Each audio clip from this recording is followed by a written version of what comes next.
our diastasis, we really want to load our rectus abdominis, our six-pack muscles, to start to tighten up that tissue. You got to think, they've been stretched out for a minimum of like 9 months, 18 months, 27 months if you've had 3 pregnancies like I have.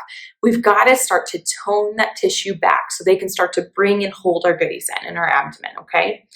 Now, sit-ups can be really hard to do, lifting your head up, lifting your body up without bulging everything out.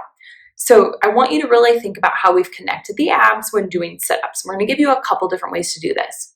The first way is what I call the negative effect. So I'm going to have you turn and sit.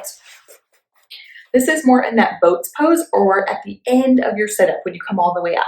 So you're going to sit with good posture. Now, for some of us after a C-section, this is really hard to do, just even holding on.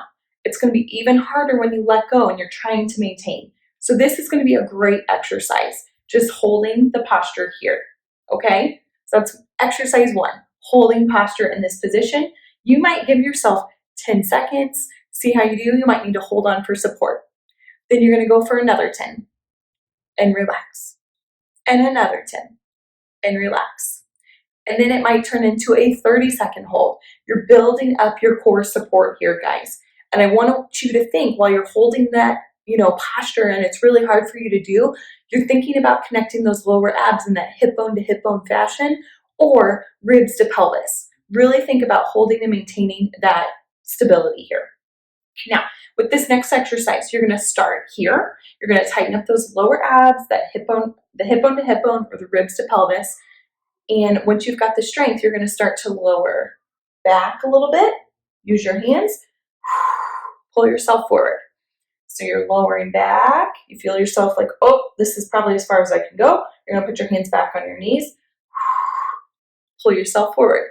You're going to lean back, still tightening hip bone to hip bone or ribs to pelvis. Blow out, come back. You're going to lean back, tighten hip bone to hip bone, ribs to pelvis. Blow out and come back. Now, when you start to feel yourself lose that straight spine and you start to curve your back due to weakness and fatigue, stop the exercise. Take a break. Don't keep hurting yourself or hurting your back. All right? You can always rest and then come back and do more.